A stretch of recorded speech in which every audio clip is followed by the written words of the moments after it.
Good morning. আজকে chicken soup রান্না করব খুব সিম্পলভাবে, তোমাদের সাথেও সেটা আমি শেয়ার করে নেব।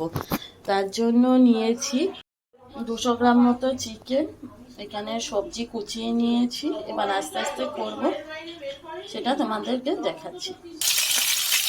চিকেন আর আদা রসুনটা দিলাম, হালকা ভেজে সবজিগুলো দিয়ে সিদ্ধ করতে দেবো, দিয়ে চিকেনগুলো তুলে নেব। সবজি আর মাংসটা দিয়ে হালকা ভেজে নিচ্ছি, নিয়ে সিদ্ধ করবো। সিদ্ধ করে মাংসটা তুলে কুচি কুচি করে নেব। পরিমাণ মতো লবণ দিয়ে দিচ্ছি। এতে দিয়েছি গাজর, বিনস, ক্যাপসিকাম, পেঁয়াজ, এইসব কুচি থেকে সবজি দিয়ে স্যুপটা বানাবো আজকে।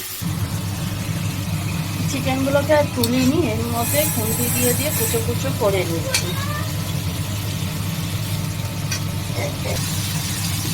অলমোস্ট সবজিগুলো ভাজা ভাজা হয়ে গেছে। এবার পরিমাণ মতো জল দিয়ে দিলাম, একটু ফুটলে তারপরে একটু গোলমরিচের গুঁড়ো দিয়ে দিলাম যাতে একটু ঝাল ঝাল।